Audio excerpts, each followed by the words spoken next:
Hello everyone. पिछले video में हमने भाषा और उसके रूपों के बारे में पढ़ना शुरू किया था। भाषा के ही अंतर्गत लिपि और व्याकरण भी आते हैं, जिनके बारे में हम आज के वीडियो में पढ़ना शुरू करेंगे। लिपि एक ऐसी प्रणाली है जो ध्वनियों को लिखित रूप प्रदान करती है। इसमें अक्षर, चिन्ह और प्रतीक शामिल हैं, जिनसे ध्वनियाँ लिखित रूप में प्रकट होती हैं। अर्थात जब हम अपने भावों और विचारों को लिखकर दूसरों तक पहुंचाते हैं, तो उन भावों और विचारों को लिखने के लिए हमें कुछ अक्षरों, कुछ चिन्हों की आवश्यकता पड़ती है, और वही अक्षर और चिन्ह हमें लिपि प्रदान करती है। हर भाषा की अपनी लिपि होती है। जैसे हिंदी भाषा की लिपि देवनागरी है। देवनागरी लिपि में प्रयुक्त अक्षर एवं चिन्ह। देवनागरी लिपि में स्वर और व्यंजनों का प्रयोग किया जाता है। स्वर अ आ इ ई उ ऊ री ए ऐ ओ औ अंग आहा, और व्यंजन क ख ग घ अण, अर्थात कवर्ग, चवर्ग, टवर्ग, तवर्ग, पवर्ग इत्यादि। ये सभी व्यंजन देवनागरी लिपि में प्रयोग में लाए जाते हैं। जब हम इन स्वरों और व्यंजनों के माध्यम से वाक्यों का निर्माण करते हैं, तो उन वाक्यों में भी हमें कुछ चिन्हों की आवश्यकता पड़ती है। जैसे वाक्य के अंत में हमें पूर्ण विराम की आवश्यकता पड़ती है।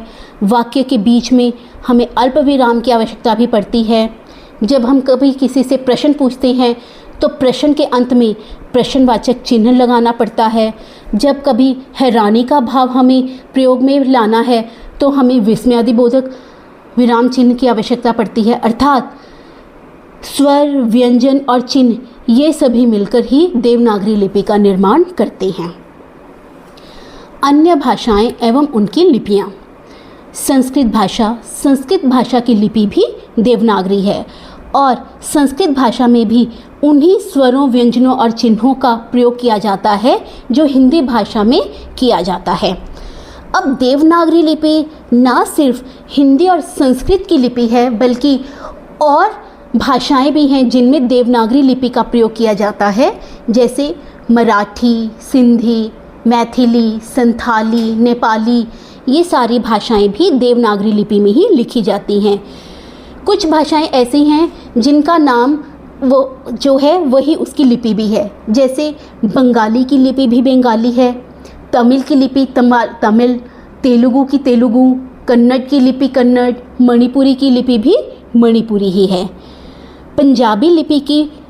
पंजाबी भाषा की लिपि गुरमुखी है, और गुरमुखी लिपि ऊड़ा, एड़ा, ईड़ी, ससा, हाहा इत्यादि इन अक्षरों के माध्यम से लिखी जाती है।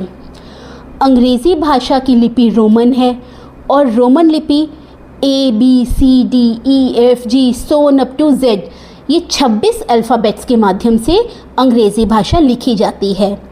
देवनागरी लिपि, गुरमुखी लिपि, रोमन लिपि, ये सभी लिपियाँ बाएं से दाएं की तरफ चलती हैं। और उर्दू भाषा की लिपि फ़ारसी है, जो कि दाएं से बाएं की तरफ लिखी जाती है। जैसे अलफ, बे, पे, ते, टे से। फ़ारसी लिपि के जो ये अक्षर हैं, इनको जोड़कर लिखा जाता है। भाषा के शुद्ध रूप तथा नियमों की जानकारी देने वाले शास्त्र को व्याकरण कहते हैं, या भाषा को शुद्ध रूप में लिखने और बोलने संबंधी नियमों का बोध कराने वाले शास्त्र को व्याकरण कहते हैं। अर्थात व्याकरण में हम शुद्ध रूप से बोलना, पढ़ना, लिखना आदि सीखते हैं। जैसे मेरे को खाना नहीं खाना, ये एक अशुद्ध वाक्य है, क्योंकि हिंदी भाषा में मेरे को वर्ड यूज़ में नहीं आता है। मेरे को की जगह आएगा मुझे खाना नहीं खाना। नेक्स्ट, रात को मुझे नींद नहीं आई, ये भी एक अशुद्ध वाक्य है, क्योंकि मुझे जो है वो वाक्य के शुरू में लगता है, मुझे रात को नींद नहीं आई। तो ये शुद्ध क्या है, अशुद्ध क्या है, इन सारे नियमों की जानकारी हमें व्याकरण के द्वारा ही प्राप्त होती है। व्याकरण के भाग। व्याकरण के 4 भाग हैं: वर्ण व्यवस्था, शब्द व्यवस्था, पद व्यवस्था और वाक्य व्यवस्था। वर्ण व्यवस्था, इसके अंतर्गत वर्णों के उच्चारण, लेखन आदि नियमों का अध्ययन किया जाता है। इसमें स्वर, व्यंजन आदि के बारे में जानकारी मिलती है। अर्थात वर्ण व्यवस्था में हम स्वरों और व्यंजनों का उच्चारण किस प्रकार करते हैं, उन्हें किस प्रकार लिखते हैं, इन सभी की जानकारी हमें वर्ण व्यवस्था के द्वारा ही प्राप्त होती है। शब्द व्यवस्था। शब्द व्यवस्था के अंतर्गत शब्दों के स्रोत, भेद, रूप तथा रचना का अध्ययन किया जाता है। अर्थात शब्द कहाँ से आए देवनागरी लिपि में, किस प्रकार से शब्दों का निर्माण किया जाता है, ये शब्द कहाँ से आए, क्या वो हिंदी भाषा के ही शब्द हैं या वो विदेशी भाषा से आए हैं, उनके भेद कौन कौन से हैं, उनके रूप और रचना के बारे में शब्द व्यवस्था के अंतर्गत ही पढ़ा जाता है। पद व्यवस्था। पद व्यवस्था के अंतर्गत पद, उसके भेदों तथा रचना का अध्ययन किया जाता है। पद क्या है? शब्दों को ही पद कहा जाता है। कब? जब ये शब्द वाक्य में प्रयोग में किए जाते हैं तब वो शब्द पद बन जाते हैं। जैसे शब्द है कमल। कमल को हम वाक्य में प्रयोग में करते हैं, कमल का फूल पानी में खिलता है। तो कमल का फूल पानी में खिलता है, ये एक वाक्य है। तो कमल, पानी, खिलता, ये सारे क्या हैं? पद।